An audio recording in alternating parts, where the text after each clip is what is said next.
The chandeliers in the blackwood ballroom dripped golden light onto the polished floor, reflecting a dizzying array of silk and satin. Duke Alaric, leaning against a fluted marble column, watched the swirling couples with an almost clinical detachment. The air was thick with the scent of lilies and the murmur of polite conversation, a familiar, stifling symphony.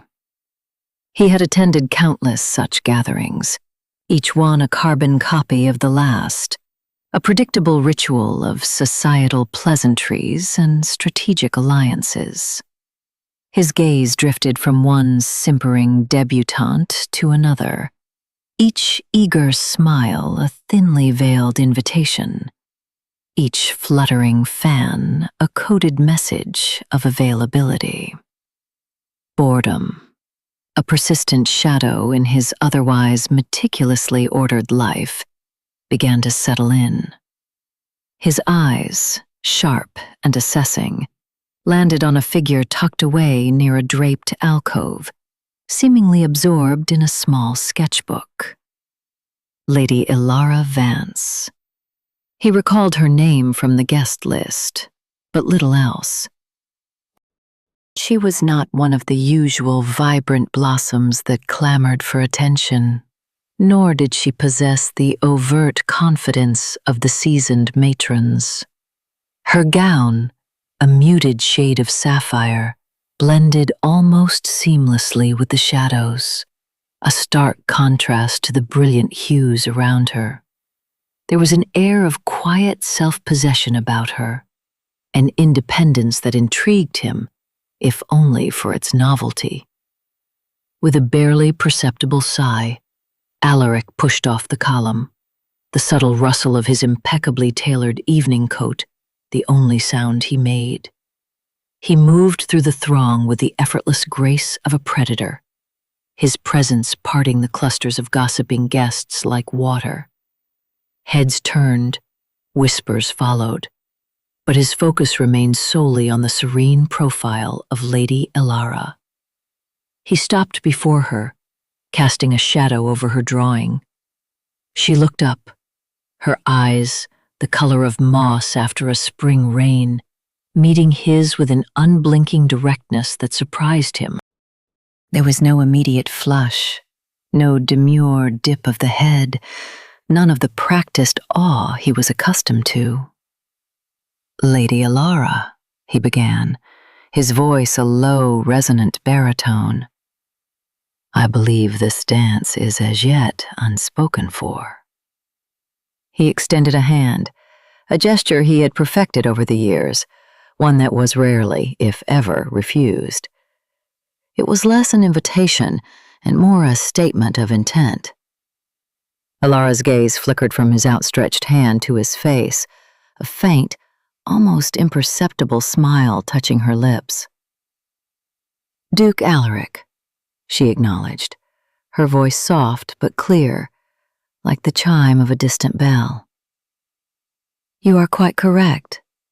It is." She paused, and for a fleeting moment, Alaric anticipated the expected acceptance, the compliant placement of her hand in his. Instead, she gently closed her sketchbook. "However," she continued, her voice unwavering, "I must respectfully decline." The air around them seemed to thicken, the ballroom's cheerful din suddenly sounding distant. Alaric's hand remained suspended, an awkward, abandoned gesture. He felt a peculiar jolt, a sensation both unfamiliar and strangely unsettling. He had been refused before, of course, but never in such a fashion. Usually it was a prior engagement, a sudden bout of fatigue, a stammered apology. Never a simple, polite, yet utterly firm refusal, stated as a matter of fact, without so much as a hint of regret. "Indeed," he managed, the single word betraying none of the internal disquiet that now stirred within him. His control, however, was momentarily fractured. Ilara offered another small, genuine smile. "Indeed, Duke. I find the rhythms of the waltz quite predictable this evening. My inspiration, however, is not." She gave a slight, almost imperceptible nod towards the window beyond the alcove, where the moon cast long, silvery fingers across the garden. "The way the moonlight plays upon the ancient oak is far more compelling than any dance." And then, with an elegant, unhurried movement, she rose, clutching her sketchbook to her chest like a precious artifact. She offered a slight curtsy, her gaze unwavering, completely devoid of apology or deference. "Perhaps another time," she murmured, though the words carried no real promise. With that, she turned and walked away, not towards the crowd, but towards a less frequented side door that led to the garden, leaving Alaric standing alone, his hand still faintly extended. He watched her go, a strange, almost electric current coursing through him. The murmuring voices of the ballroom seemed to grow louder, sharper, as if mocking his unexpected solitude. He felt a prickle of something akin to indignation, swiftly followed by a more profound sense of bewilderment. No one refused Duke Alaric of Blackwood in such a manner. Not without a compelling reason, not without a trace of discomfort or deference. Yet Lady Ilara Vance had done just that, and had walked away, seemingly unconcerned by the ripple her refusal had undoubtedly caused. The boredom that had plagued him moments before was entirely gone, replaced by a sudden, intense curiosity. The precise, methodical gears of his mind, usually focused on estate management or political maneuvering, had abruptly shifted. Lady Ilara Vance, with her quiet strength and unseen refusal, had inadvertently sparked something within him, a nascent flame of interest in a world he had long considered entirely mapped and understood. The game, he realized with a faint, almost imperceptible tightening of his jaw, had just become considerably more interesting. A crack in the order. The clinking of crystal and the drone of polite conversation faded into a distant hum as Duke Alaric stood by the ballroom's arched window, the cool night air a welcome balm on his skin. Ilara Vance's refusal still resonated within him, a curious, unexpected chord struck in the carefully orchestrated symphony of his evening. No one refused Alaric. Not truly. There were polite deflections, subtle maneuvers, but never such a direct, unvarnished no. It wasn't defiant, not aggressive, merely absolute. He ran a thumb over the polished wood of the window frame, the familiar texture doing little to ground him. His world was a realm of predictable arcs and meticulously planned movements. Every interaction, every social obligation, a chess piece placed with precision. Ilara Vance, however, had moved off the board entirely, leaving him with an uncharacteristic feeling of disquiet. It wasn't annoyance, not precisely. It was more like the faint, unsettling vibration after a perfectly tuned instrument hits a discordant note. He found himself replaying the moment, her quiet gaze, the slight tilt of her head, the calm, unwavering tone. There was no artifice, no flirtation in her withdrawal, only a simple statement of preference. He had always found a certain comfort in the predictable, the familiar rhythms of high society. But now, that very predictability felt stale. Elara Vance was an anomaly, a splash of cool gray in a canvas of vibrant yet interchangeable colors. Her presence, or rather her deliberate absence from his immediate sphere, had etched itself into his thoughts with surprising tenacity. He considered her again, her posture when she walked away, the way her dark hair caught the chandelier's light. There was a quiet strength there, an independence that he, in his insulated world, rarely encountered. The following morning, the crisp autumn air carried the scent of wood smoke and damp earth. Alaric found himself with an unusual restlessness. His usual routine, breakfast, correspondence, a review of estate ledgers, felt like a series of motions devoid of their usual purpose. He dismissed his valet with a curt nod, opting for a solitary walk through the city's burgeoning arts district. He told himself it was to clear his head, to appreciate the new exhibitions at the Royal Gallery. Yet an unacknowledged pull guided his steps. The gallery, usually a haven of quiet contemplation, was bustling. Sunlight streamed through the skylights, illuminating dust motes dancing in the air and casting warm glows on the canvases. He moved through the rooms, feigning interest in a landscape, a portrait, his gaze subtly scanning the crowd. Then he saw her. Elara Vance stood before a large, abstract piece, a riot of deep blues and greens that swirled into a central, luminous point. She wasn't simply looking at it. She was absorbed, her head tilted, a delicate frown creasing her brow as if deciphering a complex code. A stray strand of hair had escaped her intricate braid, softening the severe lines of her profile.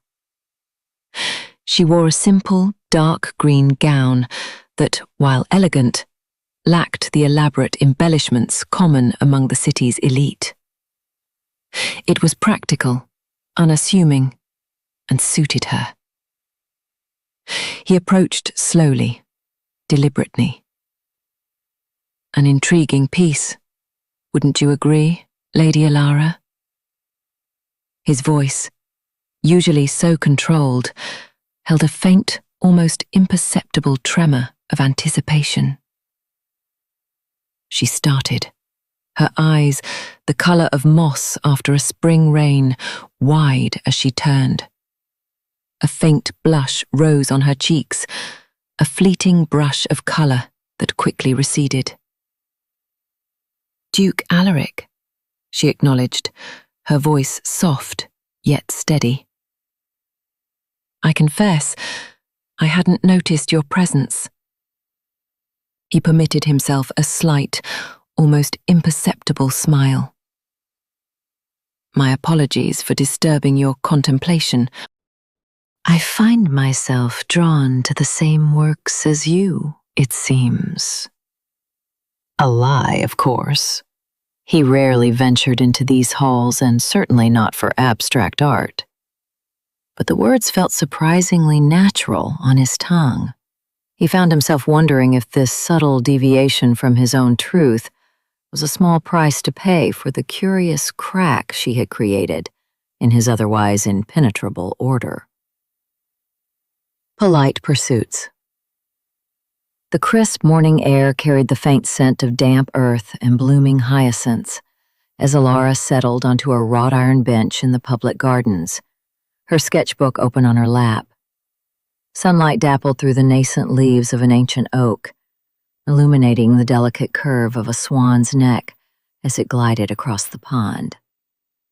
She was lost in the interplay of light and shadow, her charcoal stick moving with a practiced grace, when a shadow fell across her page. "Good morning, Lady Alara," a deep, resonant voice murmured. Alara looked up, her hand pausing mid-stroke. Duke Alaric stood before her, impeccably dressed as always, a slim volume of poetry clutched in one gloved hand. He offered a slight, almost imperceptible bow. A truly exquisite morning for such artistry. A faint blush touched Ilara's cheeks. "Duke Alaric, I confess, I didn't expect to find you here."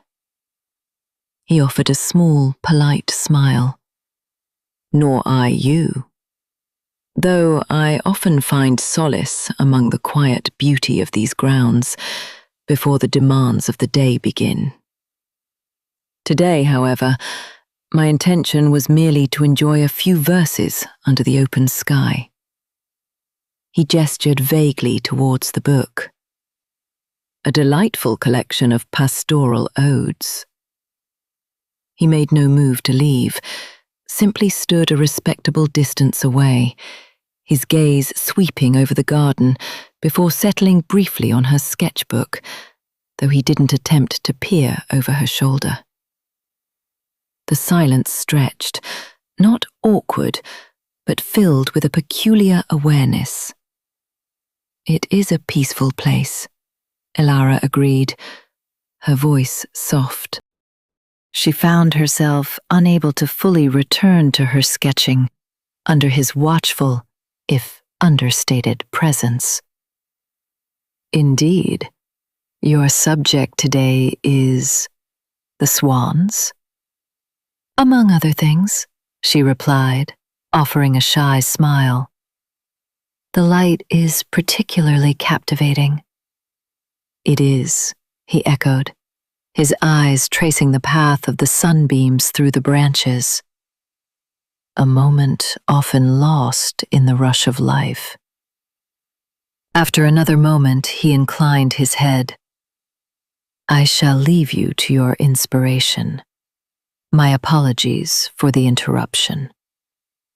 And with that, he turned and walked away, his stride unhurried, disappearing behind a thick hedge of rhododendrons.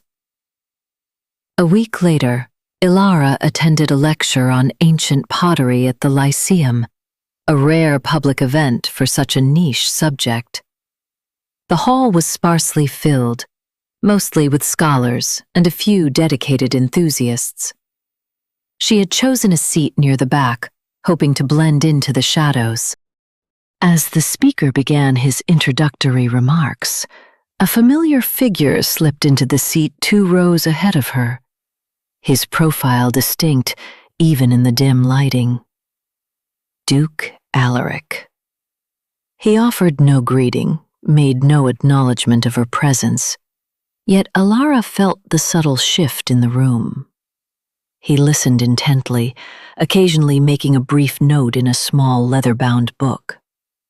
During the intermission, he rose and moved towards the display cases, examining a shard of painted clay with the same focused intensity he applied to everything else.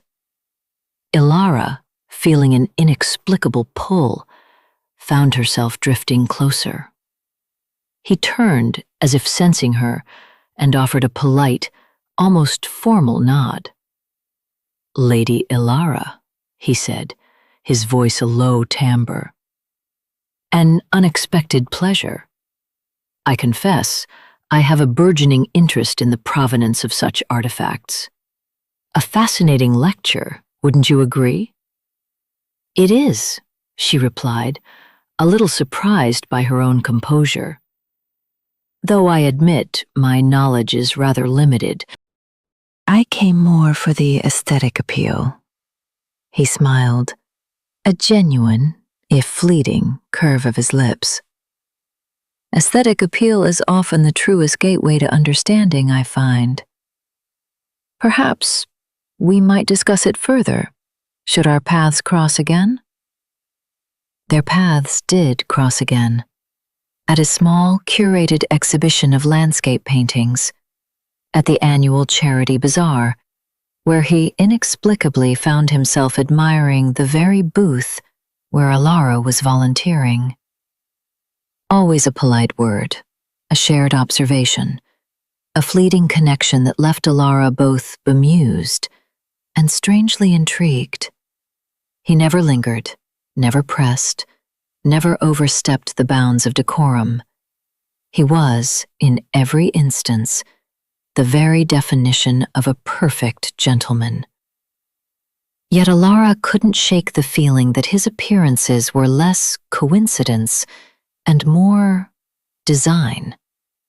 It was a subtle, almost imperceptible weave he was creating, a delicate tapestry of polite pursuits that was slowly, inexorably, drawing her into its pattern.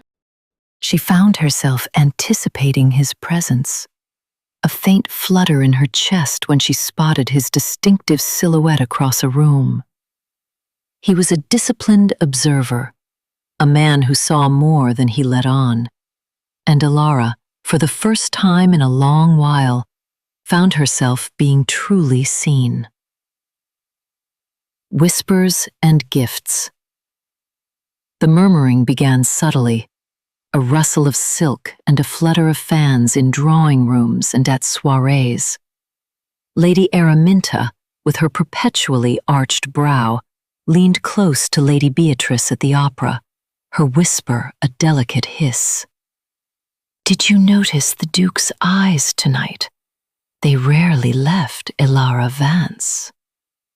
Beatrice, always quick to agree, nodded vigorously. "Indeed.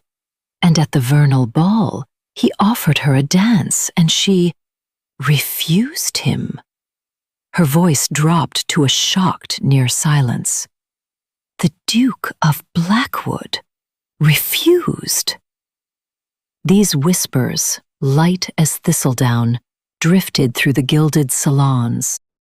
Ilara, often lost in the intricate patterns of a tapestry or the distant strains of a quartet, felt them without fully understanding their import. She had merely declined a waltz, a simple act of preference. Yet the memory of Alaric's brief, almost imperceptible tightening around his jaw and the subsequent intensity of his gaze lingered. It wasn't anger, she mused, but something akin to surprise, a crack in his usual composure. One crisp morning, a messenger arrived at the Vance residence, a liveried footman from Blackwood Manor. He presented a small, velvet-lined box to Ilara's maid, who, with a gasp, brought it to Ilara. Inside, nestled on a bed of dark green satin, lay a single orchid.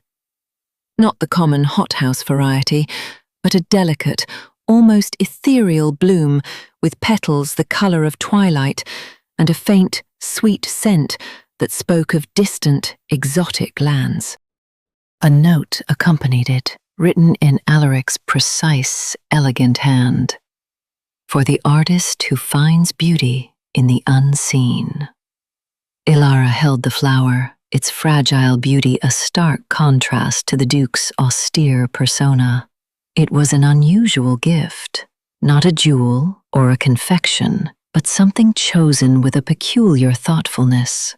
She placed it on her drawing table, its unusual hue a sudden splash of color amidst her muted charcoals and sepia inks. The gesture was unexpected, a small deviation from the rigid formality she associated with him. A week later, another parcel arrived. This time, it was larger, carefully wrapped in brown paper and tied with twine. Ilara unwrapped it to reveal a first edition of The Lyrical Ballads, the very volume she had admired at Lord Ashworth's library, mentioning to Alaric in passing how difficult it was to procure. Her fingers traced the worn leather binding, the faint scent of old paper, a comforting presence. He had remembered, not only remembered, but acted upon it. This wasn't a grand gesture meant for public display, but a quiet, almost intimate understanding. Lord Percival Thorne, a man whose charm was as polished as his silver-topped cane, observed these developments with a mixture of amusement and thinly veiled irritation. He often found Alara's reserved nature a challenge, her disinterest in his witty sallies a minor affront. He had attempted to flatter her, to draw her into his circle, but she remained elusive. Now, to see the Duke of Blackwood, the paragon of decorum, extending such careful attentions, rankled him. At the next gathering, Percival cornered Lady Araminta.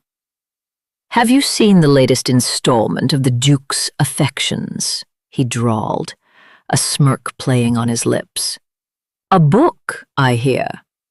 Perhaps he intends to educate Lady Elara in the art of conversation, seeing as her usual responses are so concise."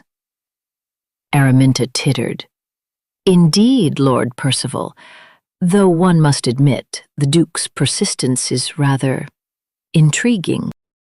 "It's quite unlike him." Percival's smile tightened. "Perhaps. Or perhaps he simply enjoys a novel challenge, like a particularly stubborn puzzle." He glanced across the room at Elara, who was engaged in quiet conversation with an elderly botanist, her attention fully absorbed. The Duke stood a short distance away, ostensibly speaking with a diplomat, but Percival noticed the subtle shifts in Alaric's posture, the way his eyes would occasionally drift towards Elara, a silent, almost possessive watchfulness. It was a fascinating game, Percival conceded, but one he suspected Alaric, for all his disciplined facade, was playing with a surprising fervour. The Duke's carefully constructed world, it seemed, was beginning to accommodate a rather unexpected variable. And Elara, oblivious to the undercurrents she created, simply appreciated the quiet thoughtfulness of a rare orchid and a cherished book. Shared passions. The late afternoon sun warmed the sprawling gardens of Lord Ashworth's estate, casting long, dappled shadows beneath ancient oaks. A string quartet played a lively air, its notes mingling with the murmur of polite conversation and the clinking of teacups. Alaric, usually found at the heart of any social gathering, subtly navigated the periphery, his gaze fixed on Elara Vance, who stood near a marble fountain, sketching in a small notebook. He had orchestrated this. A casual inquiry to Lord Ashworth about the garden's rarer botanicals, a feigned interest in the very corner where Elara had sought refuge from the crowd. It felt almost juvenile, this intricate dance, yet a flicker of something new, a nascent excitement, stirred within him. As he approached, he noted the delicate strokes of her charcoal, capturing the intricate detail of a blooming camellia. "Lady Elara," he began, his voice a low, even tone that managed to cut through the surrounding chatter without being overly loud. Elara started, her hand pausing mid-stroke, a faint flush rising on her cheeks. She looked up, her eyes the color of moss after a spring rain, meeting his. "Duke Alaric," she replied, her tone polite but reserved. She closed her sketchbook, a silent gesture of dismissal. "Forgive my interruption," he offered, a small, almost imperceptible tilt to his head. "I noticed you sketching.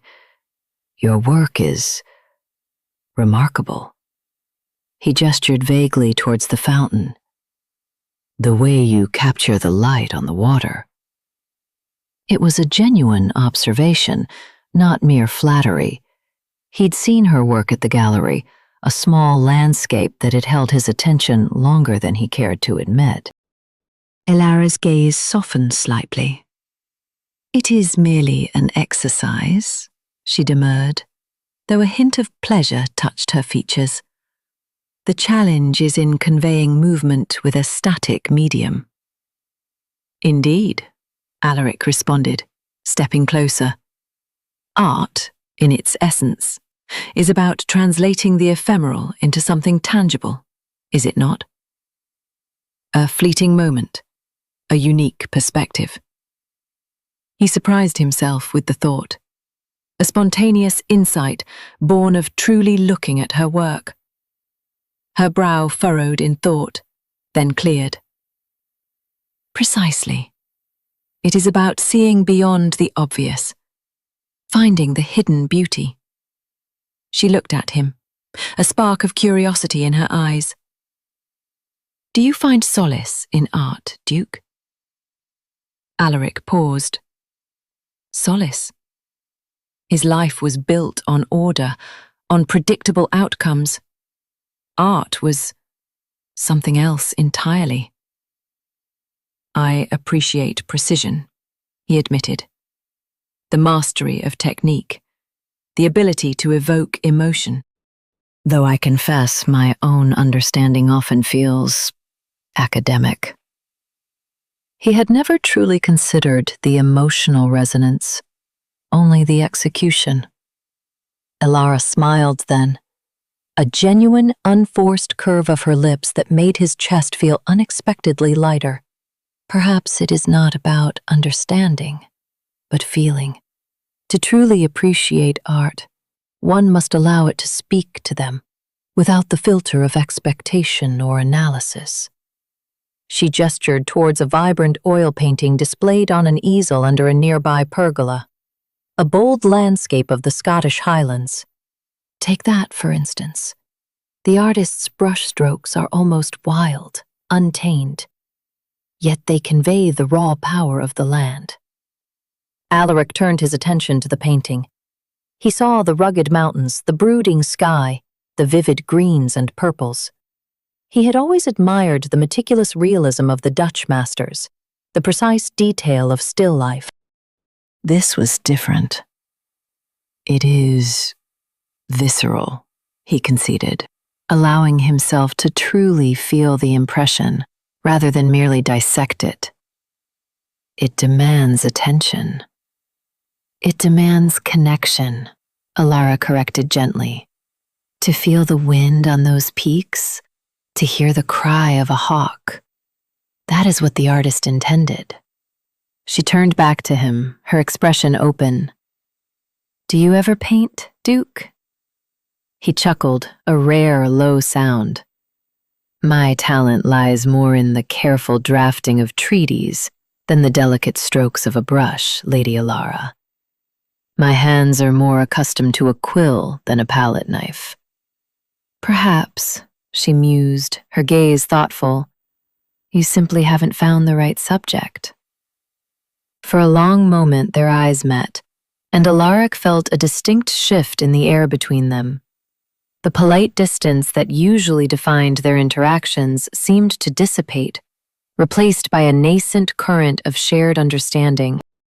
He found himself genuinely listening, truly absorbing her words, not merely waiting for his turn to speak. There was a directness and honesty in her perspective that was both refreshing and disarming. Elara, in turn, found herself relaxing in his company. Beneath the Duke's customary reserve, she sensed an unexpected depth, a willingness to engage that belied his reputation.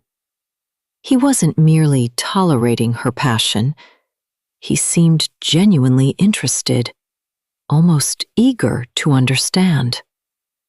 It was a kindness she hadn't anticipated, a quiet attentiveness that made her feel seen.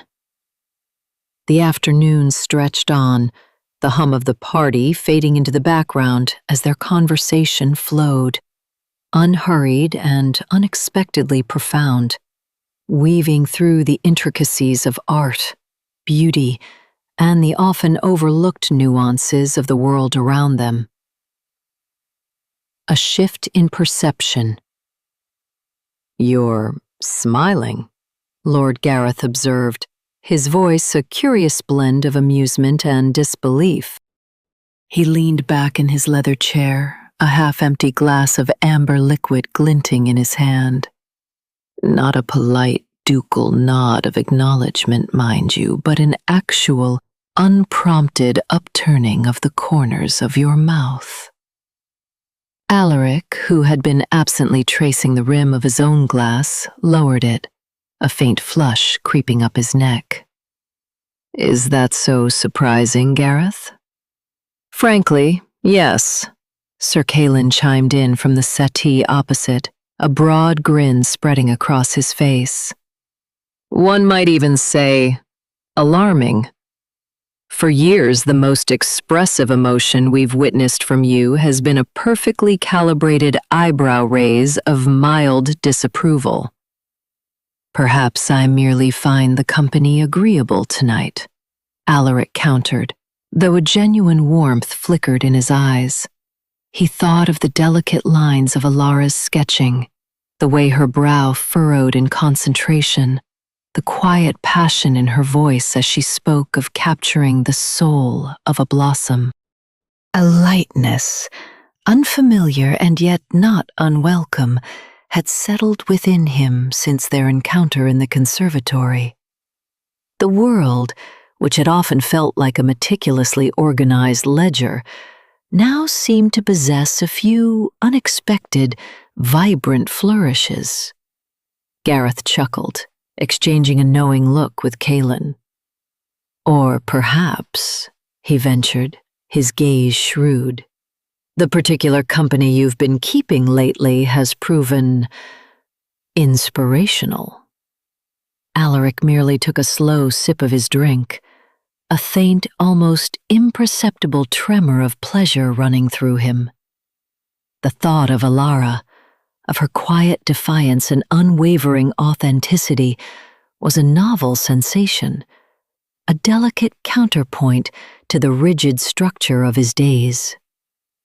Across the city, in the quiet solitude of her studio, Alara dabbed a touch of cobalt onto her canvas, the vibrant pigment bleeding softly into the pale sky. Her thoughts, however, were not entirely on the developing landscape. A subtle hum resonated within her, a quiet anticipation that had begun to color her days. It was a strange, almost unsettling feeling. Before, the Duke had been an imposing figure, a symbol of the societal expectations she so carefully skirted. His initial invitation had been dismissed with a polite but firm refusal, a gesture of self-preservation. Yet his subsequent reappearance, his unexpected interest in her art, had chipped away at her carefully constructed indifference. She found herself recalling his precise questions, his surprisingly insightful observations about the light on the petals, and most surprisingly, the genuine admiration in his gaze when she spoke of her artistic philosophy. He wasn't what she had expected. The cold, calculating intellect she'd imagined was there, certainly, but it was tempered by something else, a quiet curiosity, a burgeoning appreciation for beauty beyond the purely factual. He didn't try to dominate the conversation, nor did he dismiss her thoughts. Instead, he listened, truly listened, and his responses, though measured, were thoughtful. Alara paused, holding her brush aloft. The anticipation was new, a subtle current beneath the surface of her usual calm. She found herself wondering if he would appear again, if his purposeful strides would once more lead him to her corner of the estate. The thought brought a small, private smile to her lips, a rare softening of her usually composed features. It was a warmth she hadn't known she was missing. a burgeoning sense of being seen, not just as a lady of a certain standing, but as Ilara, the artist.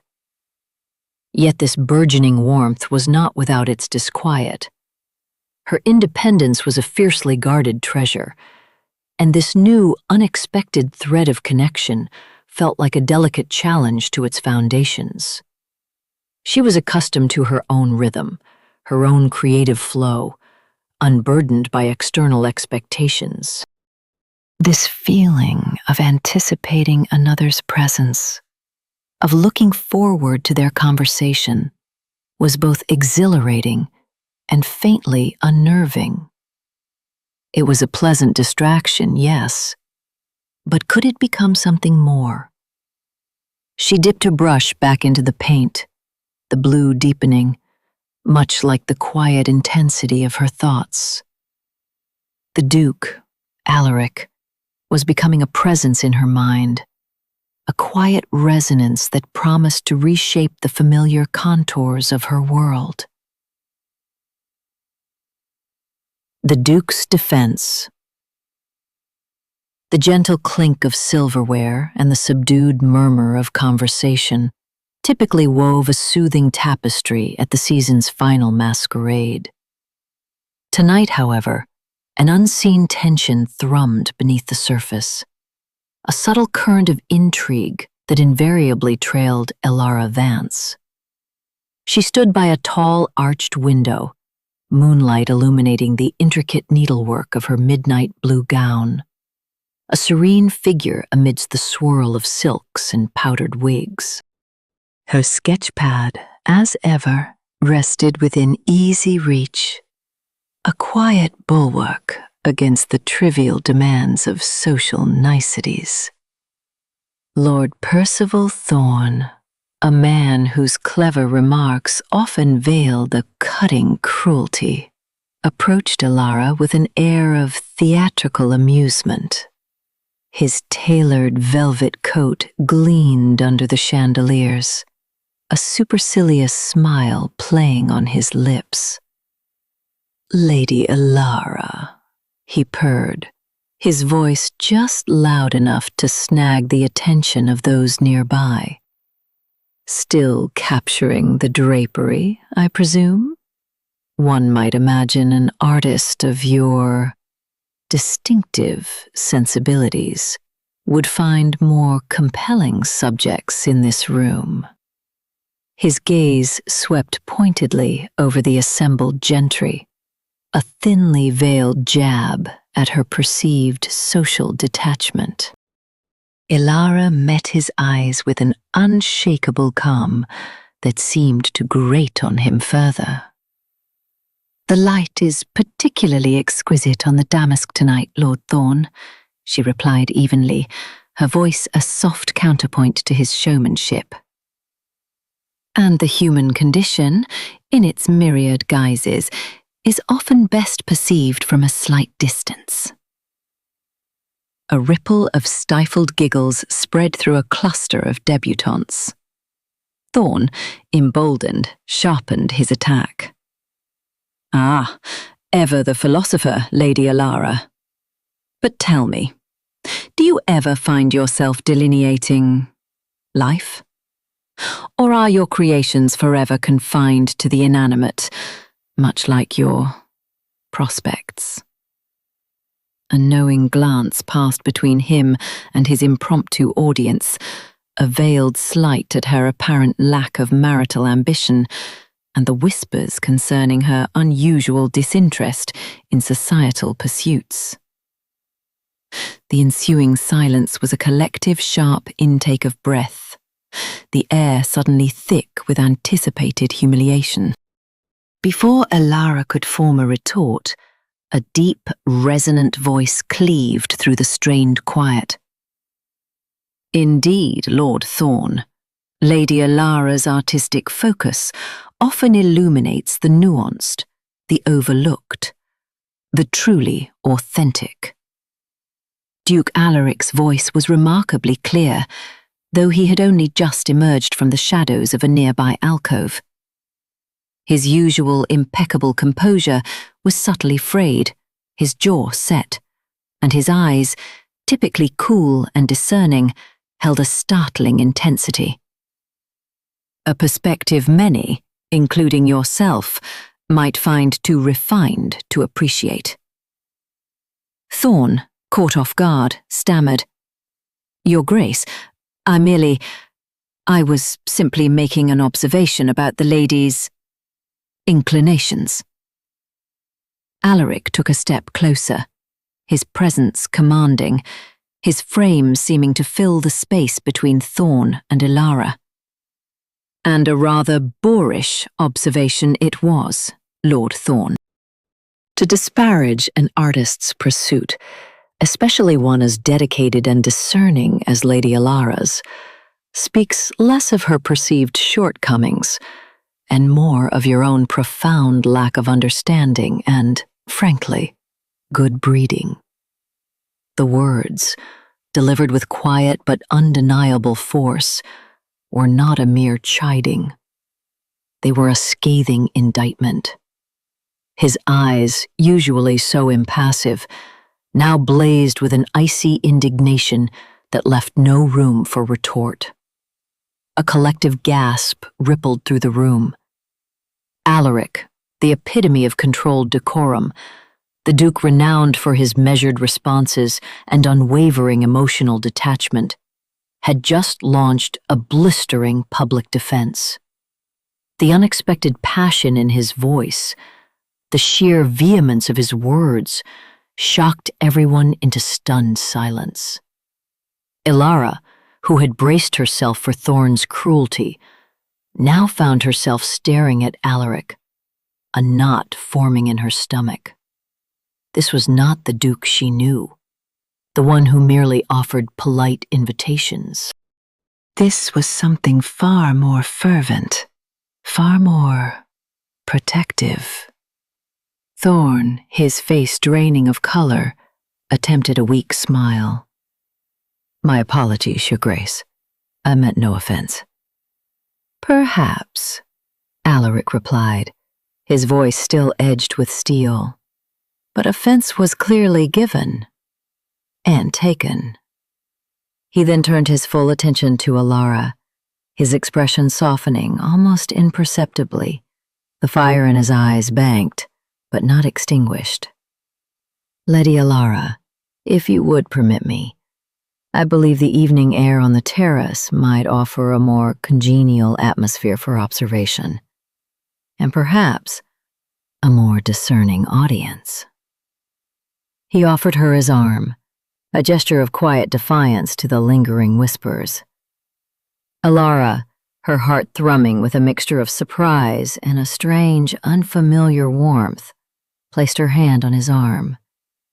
As they walked away, leaving a bewildered and chastened Thorn in their wake, the murmurs escalated into open discussion. No one had ever witnessed Duke Alaric so thoroughly discomposed, so openly impassioned. The quiet, disciplined Duke had revealed a flash of fierce loyalty, a protective streak that was as unexpected as it was captivating. The masquerade, which had begun with idle chatter, had just become the stage for a dramatic revelation. A frightening warmth. The clatter of crystal and murmur of hushed voices blurred into a distant hum as Ilara stood frozen, the phantom echo of Alaric's furious defense reverberating through her. A warmth, potent and unexpected, bloomed in her chest, radiating outwards, chasing away the chill that Thorn's words had left behind. It was a fierce, protective heat, unlike anything she had ever felt directed her way. A shield forged in an instant by a man who, until recently, had been little more than a persistent shadow in her periphery. This warmth, however, was a double-edged sword. It drew her in with an undeniable magnetic force, promising solace and strength, yet simultaneously instilled a profound unease. She, who had always guarded her independence with a quiet ferocity, now felt a nascent longing for this very protection, a desire for another's strength to buttress her own. It was a frightening revelation, this sudden surrender to an emotion so intense, so consuming. The thought of Alaric, usually a bastion of composed indifference, erupting in such a raw display of passion for her, sent a shiver down her spine that had nothing to do with the cool night air. Her heart, usually a steady drumbeat beneath her ribs, now hammered a frantic rhythm, a testament to the seismic shift occurring within her.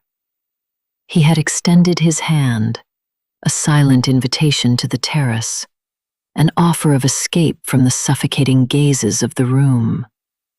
The gesture, following such an explosive declaration, held a weight that transcended mere politeness. It was a plea, a demand, a promise. As she watched him turn, his broad shoulders squared, his profile still etched with a lingering intensity, she felt a profound sense of inevitability. Every instinct screamed at her to flee, to reassert the distance she had so carefully maintained. But another, more powerful current pulled her forward. This was no longer about propriety or social maneuvering. It was about something far more elemental. Across the room, Alaric felt a heady rush, a potent cocktail of triumph and trepidation. The roar of the blood in his ears had subsided, replaced by a thrumming satisfaction.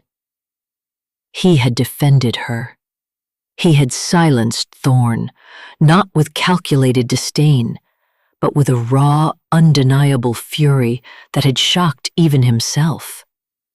It was a feeling of visceral power, exhilarating in its intensity. Yet beneath the triumph, a new vulnerability stirred.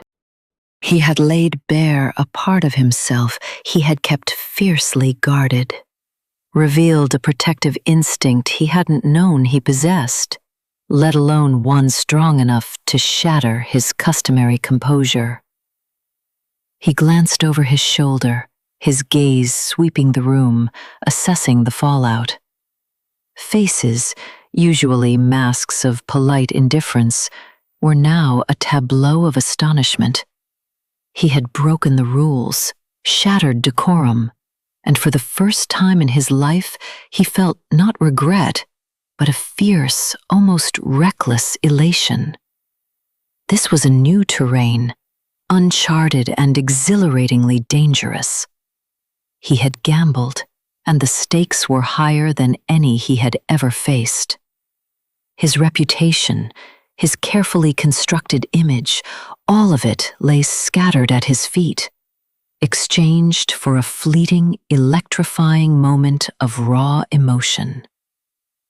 His eyes found Alara. She stood still, her hand still hovering, her expression a complex tapestry of surprise, gratitude, and something he couldn't quite decipher. Fear, perhaps? The thought sent a jolt through him. Had he overstepped? Had his impulsiveness, his unprecedented loss of control, alienated her further? But then, slowly, deliberately, she lowered her hand. Her gaze met his, and in the depths of her quiet eyes, he saw not rejection, but a fragile curiosity, a nascent willingness to explore this terrifying, thrilling new connection. The battle was far from won, he knew. But in that moment, as she took a hesitant step towards him, Alaric felt a nascent hope bloom, a warmth that mirrored the one he had sparked in her. It was a warmth that promised both immense joy and profound risk. The unforeseen crisis. The morning's accustomed luminescence, typically a vibrant muse for Alara's artistic spirit, seemed oddly subdued as she descended the grand staircase.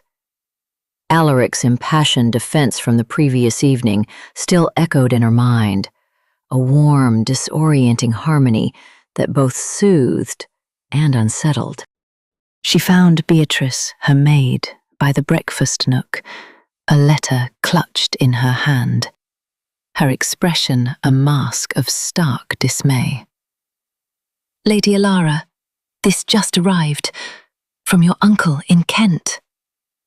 Beatrice's voice was hushed, laced with a trepidation that instantly pierced Ilara's fragile calm. Ilara accepted the letter, the paper feeling unnaturally heavy. Her uncle's correspondence was rare and usually terse, devoid of personal sentiment. This envelope, however, bore the unmistakable imprint of urgency, a splotch of ink, a hurried seal. She broke it open, her fingers fumbling slightly, a cold premonition coiling within her. The words initially blurred, a chaotic jumble of legal terms and desperate pleas. Unforeseen losses, disastrous investments, the estate, creditors pressing, impossible to maintain. As her focus sharpened, the meaning crystallized into horrifying clarity. Her family, once comfortably established, was ruined. Not merely financially strained, but utterly, irrevocably bankrupt. The Kent estate, the cherished landscape of her youth, was slated for sale. Her mother, her ailing aunt, they would be destitute. A chilling dread permeated her being, extinguishing the last embers of the previous night's warmth. The cheerful hues of the morning room seemed to drain away, leaving everything in a dull, monochromatic haze. Her independent spirit, so recently bolstered by Alaric's unexpected protectiveness, now felt like a fragile shell on the brink of collapse. She reread the letter, desperately seeking an escape clause, a loophole, anything to alleviate the crushing weight of this new reality. There was none. Her uncle, a man of limited means himself, was brutally clear. The family's sole hope rested on her securing a position, far from London, far from the social circles she had, however reluctantly, inhabited. A governess, a companion, perhaps a seamstress in some remote village. The prospect of such a life, utterly devoid of creative freedom, felt like a slow suffocation. The city's vibrant thrum outside, usually a wellspring of inspiration, now felt like a mocking, distant roar. She envisioned packing her paints, her canvases, her most treasured sketches into a small trunk. She would abandon the familiar scent of oil and turpentine that clung to her studio, the way the light fell perfectly on her easel, the quiet solitude that had always been her sanctuary. More profoundly, she would leave behind the nascent, fragile connection that had begun to bloom between herself and Duke Alaric. The thought of him, his intense gaze, his unwavering presence, brought a sharp, unexpected pang to her chest. Only hours before, she had grappled with the thrilling terror of his emotional outburst, the disorienting comfort of his defense. Now, that warmth was usurped by an icy dread. To leave London meant to leave him. To sever the delicate threads that had, against all her expectations, begun to bind them. A tear, unbidden, traced a path down her cheek, tasting of salt and deep sorrow. She had always prided herself on her self-sufficiency, her ability to navigate life on her own terms. But this crisis, so sudden and absolute, exposed a vulnerability she hadn't known existed. The yearning for the quiet strength she had found in Alaric's presence, the unspoken understanding that had grown between them, felt like a profound, aching loss before it had even fully taken root. She closed her eyes, picturing his face, the way his brow furrowed in contemplation, the faint smile that rarely reached his eyes but always softened them for her. How could she possibly explain this to him? How could she convey that the world she had painstakingly constructed, the world where she could exist independently and pursue her art, had crumbled? That she had to disappear, to vanish into the anonymity of necessity, just as he was beginning to truly see her. The thought of the finality, the abrupt cessation of their burgeoning connection, was almost as devastating as the news of her family's ruin itself. Beatrice, sensing the magnitude of the revelation, gently placed a hand on Alara's shoulder. "Lady Alara, are you quite all right?" Alara opened her eyes, the world still tinged with gray. "No, Beatrice," she whispered, her voice barely audible. "I am not all right at all." Her decision, though painful, was starkly clear. She had to leave, and in doing so, she would leave Alaric behind, a poignant, unfinished portrait in the gallery of her heart. A farewell letter. The expensive vellum felt an alien skin beneath Alara's trembling fingers, so unlike the familiar grit of charcoal paper she usually embraced. The scent of ink, typically a comforting companion, now seemed to taunt her, thick with the unuttered finality of goodbyes. Her chamber, once a haven of creative disarray, now stifled her. Its familiar objects, the worn easel, the scattered brushes, the half-finished canvas depicting a tempestuous sea, silent witnesses to her shattered aspirations. She dipped the quill, its tip a faint scratch across the page, as she began to forge the words that would sever the delicate, vibrant thread connecting her to Duke Alaric. "My dearest Duke Alaric," she commenced, then hesitated. The formal address felt like a stranger's touch. It wasn't Alaric, not truly, not the man whose gaze had held an intensity that both exhilarated and disquieted her, not the man whose quiet persistence had begun to dismantle the fortresses around her heart. A sigh escaped, an ache tightening her chest. There was no alternative. She detailed her family's sudden and devastating collapse, the stark reality of their bankruptcy, and the inescapable necessity of her departure from London.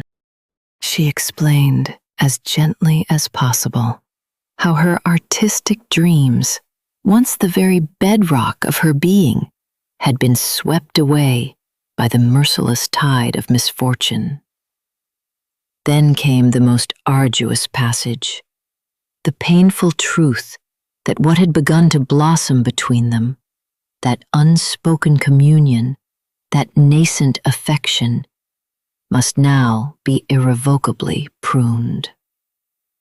"The circumstances of my life have irrevocably changed," she penned, her hand surprisingly steady despite the tempest raging within. "I am compelled to seek a position elsewhere, and in doing so, I must, with a heavy heart, bid farewell to the possibility of a future that, however nascent, had begun to inhabit my thoughts." She omitted the searing pain in her chest, the tears blurring her vision, the vivid imprint of his face, his rare, unguarded smile, his searching gaze that haunted her. She simply signed it with deepest respect and regret, Elara Vance. The folded and sealed letter felt like a gravestone in her palm. Alaric discovered the sealed missive that evening on his silver tray, nestled among the usual stack of invitations and reports.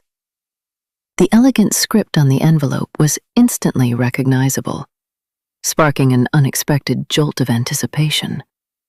He dismissed his valet with a curt nod, his fingers already tearing the seal. A faint, distinct scent of lavender wafted from the page, instantly transporting him back to their last meeting. The whisper of her sleeve, the lingering warmth of her presence. His eyes swept across the elegant script, each word a precise, deliberate strike against the carefully constructed edifice of his world. His family's ruin. Her departure from London. The need to seek employment. The words blurred, then sharpened, coalescing into a single, devastating truth. She was leaving. And, perhaps more crushing, she was ending it. The future, the one he had, in his own reserved way, begun to envision with her, dissolved like morning mist. The letter fluttered from his grasp, settling softly on the polished mahogany of his desk. His perfectly ordered study, usually a bastion of control and logic, suddenly felt immense and hollow.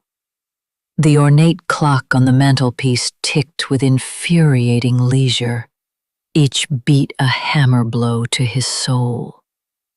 A cold dread coiled in his stomach, a sensation entirely alien to a man who prided himself on absolute composure. His hands clenched, knuckles stark white. This was no social slight, no faux pas he could remedy with a well-placed word or a calculated maneuver. This was a finality, a definitive, unassailable cessation. The vibrant connection that had begun to chip away at his rigid exterior, that had brought an unexpected warmth into his meticulously curated existence, was being extinguished. He had not realized how profoundly she had already taken root, how much he had come to anticipate their encounters, the subtle shifts in her expressions, the quiet intelligence in her eyes. Now it was gone. A raw, unfamiliar ache seized him, constricting his chest until breathing became an effort. Control, his most prized possession, the very bedrock of his identity, crumbled around him. He stared at the offending letter, the elegant loops of her script now seeming to mock him.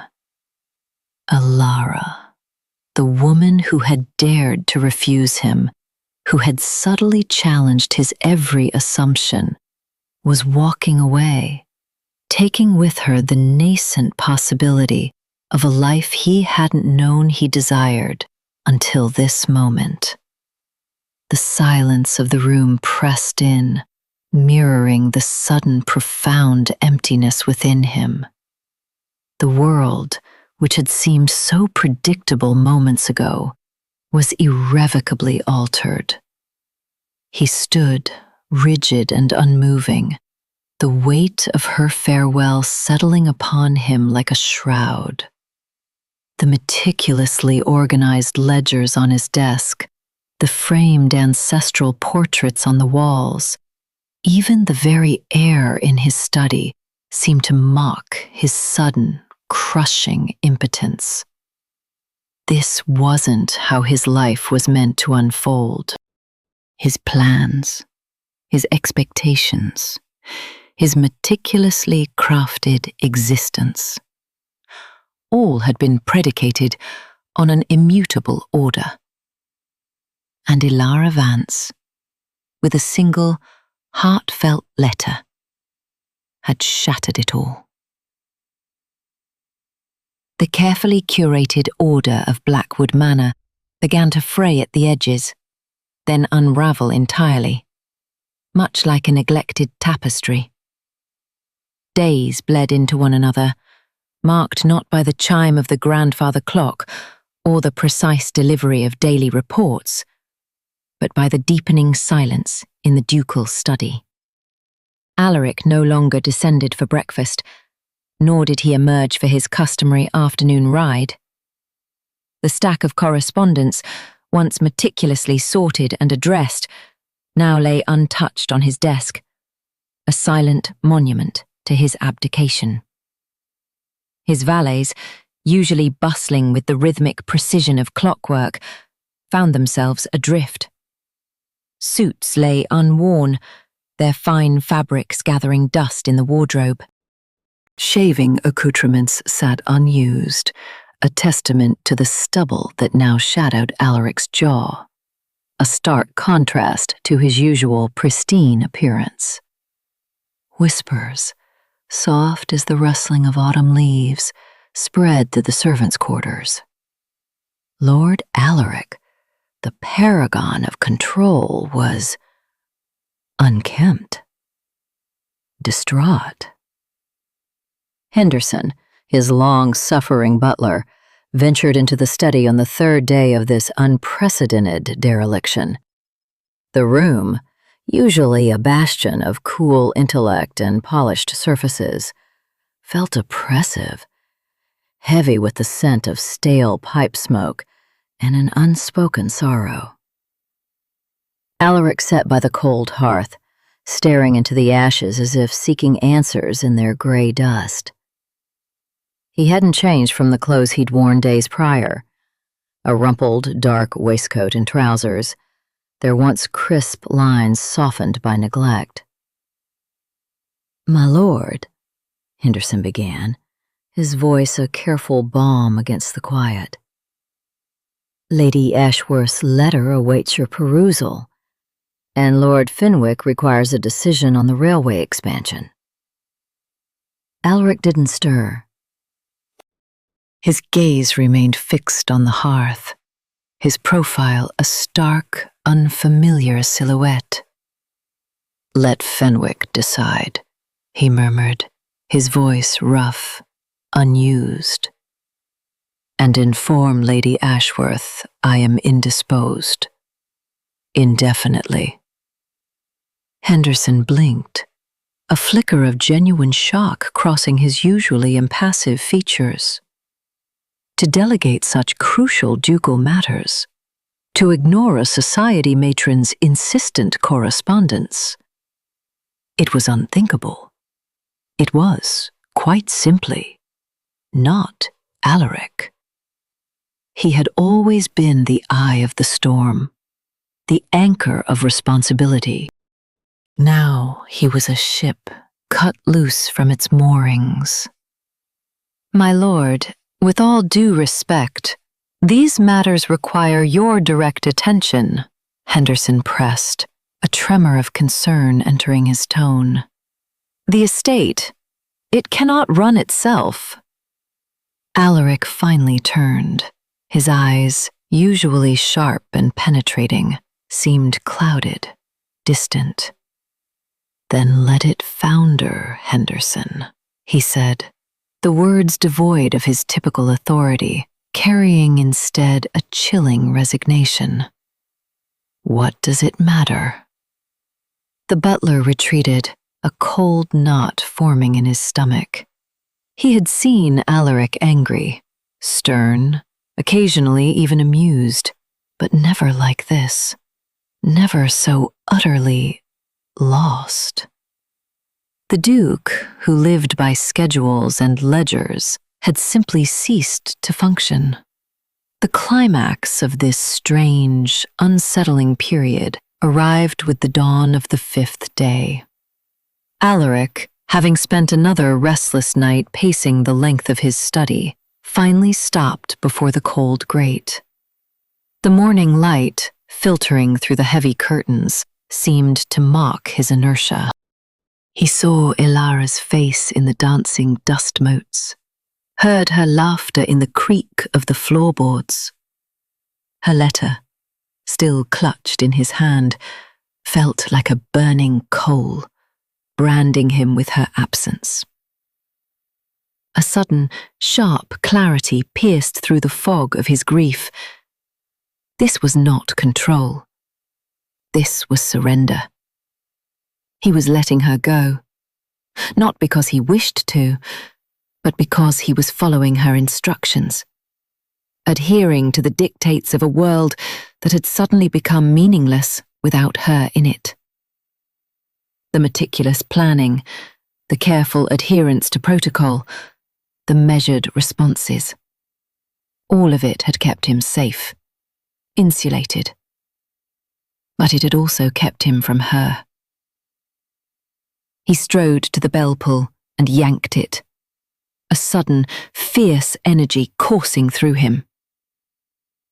Henderson appeared moments later, his face etched with a familiar apprehension.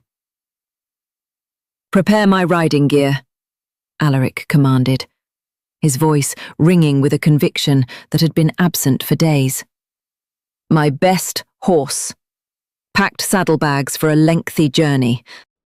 "I shall be leaving immediately." Henderson stared, dumbfounded. "My lord, leaving? Where might you be going?" Alaric met his gaze, a glint of the old fire returning to his eyes, now mingled with something wild, desperate. "To London, and from there, wherever she may be. I am going to find her, Henderson." The butler, for the first time in his decades of service, was utterly speechless. Duke Alaric, abandoning his duties, forsaking all decorum, riding off into the unknown on a mad quest. The meticulously constructed world of Blackwood Manor, and indeed of Alaric's own life, had finally, spectacularly, come undone. And he, for the first time, felt truly alive. The simple cottage. The lane narrowed, shedding its gravel to become a dirt track winding between ancient oaks. Alaric's meticulously polished boots were soon scuffed with mud, an indignity he barely registered. His gaze was fixed on the wisp of smoke curling from a stone chimney nestled among the trees. The cottage, small and unassuming, seemed to breathe with the quietude of the forest itself. No grand gate, no manicured lawns, just a patch of wildflowers struggling against the encroaching undergrowth.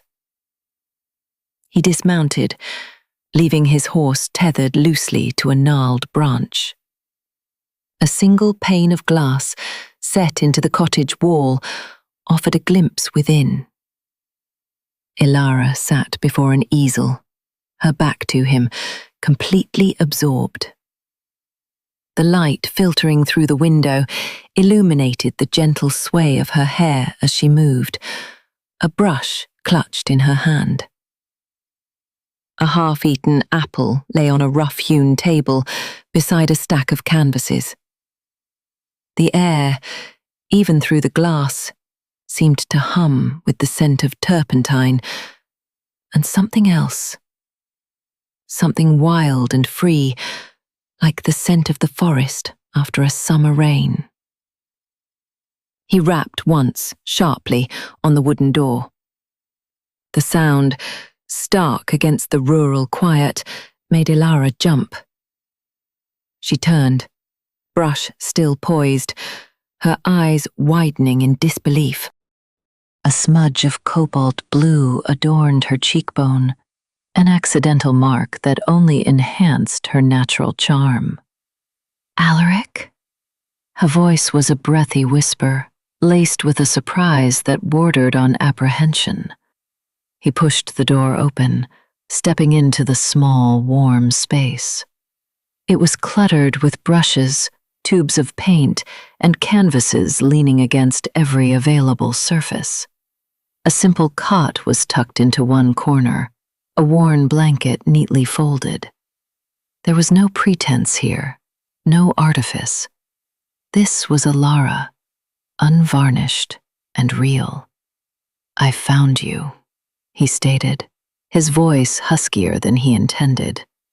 He felt a tremor in his chest, a sensation both foreign and exhilarating. He had spent his life in pursuit of order, of control. Here, in this humble room, with her, he felt gloriously, terrifyingly out of it. She slowly put down her brush, her gaze unwavering. "So you did."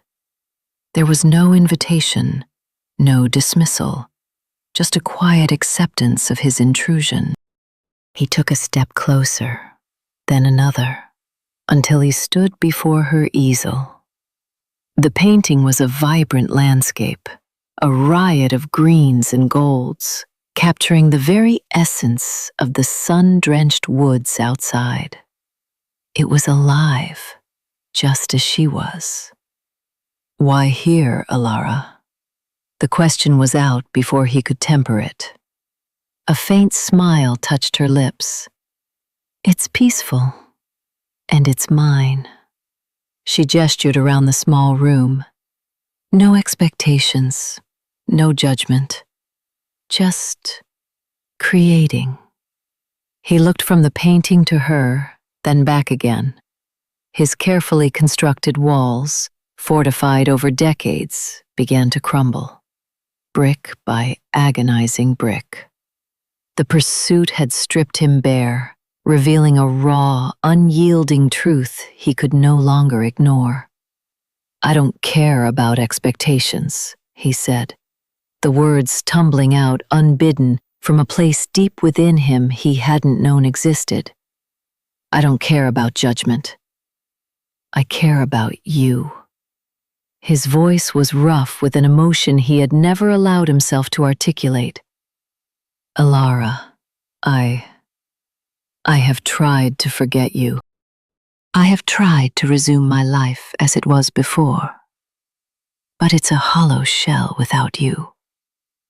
He reached out, his hand hovering, then gently cupped her cheek, smudging the blue paint a little further. She didn't flinch. Her eyes, wide and searching, met his. "I have never felt this way about anyone," he confessed, his thumb tracing the curve of her jaw. "This longing, this unbearable ache when you're not there, this desperate need to simply be near you." He took a breath, drawing on a courage he hadn't known he possessed. "Come back with me, not to Blackwood, unless you wish it, but to my life, to my side. Be mine, Alara, regardless of what anyone says or thinks. Be mine." The silence that followed was profound, broken only by the rustle of leaves outside and the frantic beat of his own heart. He had laid himself bare, offering everything he was, everything he had, without condition. The Duke, the meticulous, controlled Alaric, was gone. Only a man desperately in love remained. A love unbound. The silence that followed Alaric's impassioned confession was not empty, but thick with unspoken emotions, a palpable current thrumming between them. Ilara's breath hitched in her throat, her gaze fixed on the Duke. The rigid lines of his face had softened, the usual guardedness in his eyes replaced by a raw, vulnerable plea that stole her own composure. He stood before her, not as the unapproachable Duke of Blackwood, but as a man stripped bare of artifice, his heart laid open for her inspection. The wind, which had been a gentle whisper, now carried a distinct chill, rustling the dry leaves outside, a counterpoint to the sudden warmth blossoming in Ilara's chest. His words, "Be mine, Ilara," echoed in the small cottage, not as a demand, but as a desperate entreaty. She saw the tremor in his hands, the subtle clenching of his jaw as he awaited her answer. A man accustomed to command, now utterly at her mercy. This was not the Alaric who had pursued her with meticulous, calculated persistence, but one transformed, reshaped by a love that clearly defied his very nature. Her initial surprise had given way to a profound sense of wonder, a dawning realization of the depth of his feelings. He had abandoned his carefully constructed world, his reputation, his very identity, for her. The air thrummed with the weight of her decision. Could she truly accept this man who, only months ago, had been an enigma, a formidable force of propriety and control? Yet the man before her now was different. He had chased her through ballrooms and across the countryside, not with the arrogance of a nobleman, but with the quiet determination of someone who had found his missing piece. His words, "I don't care for the expectations, only for you," were a seismic shift, echoing the very essence of her own independent spirit. A soft smile touched her lips, a fragile blossom in the space between them. "Alaric," she began, her voice a little unsteady, You truly mean this?" His eyes, dark as the deepest forest pools, widened slightly, a flicker of hope igniting within them. "With every fiber of my being, Ilara. I have never meant anything more." He took a hesitant step closer, his gaze searching hers, seeking assurance. "I know I have been an acquired taste, perhaps. But I promise you, my devotion is absolute. My world was barren before you. Now I cannot imagine it without your light." The sincerity in his voice, the uncharacteristic vulnerability radiating from him, reached deep into her soul. He had not merely changed for her. He had become someone new, someone capable of a passion she hadn't dared to dream of. The disciplined Duke had fallen, spectacularly and beautifully, and risen as a man unbound. It was not just his words, but the way his shoulders slumped slightly with the sheer weight of his emotion, the way his knuckles were white where he gripped his hat, the raw honesty shining in his eyes. A tear escaped her eye, tracing a warm path down her cheek. She didn't wipe it away. This was not a moment for decorum. This was a moment of truth, of an undeniable connection finally forging its path. She had seen the genuine transformation in him, the breaking of his rigid composure, the profound yearning for a life beyond the strictures of his title.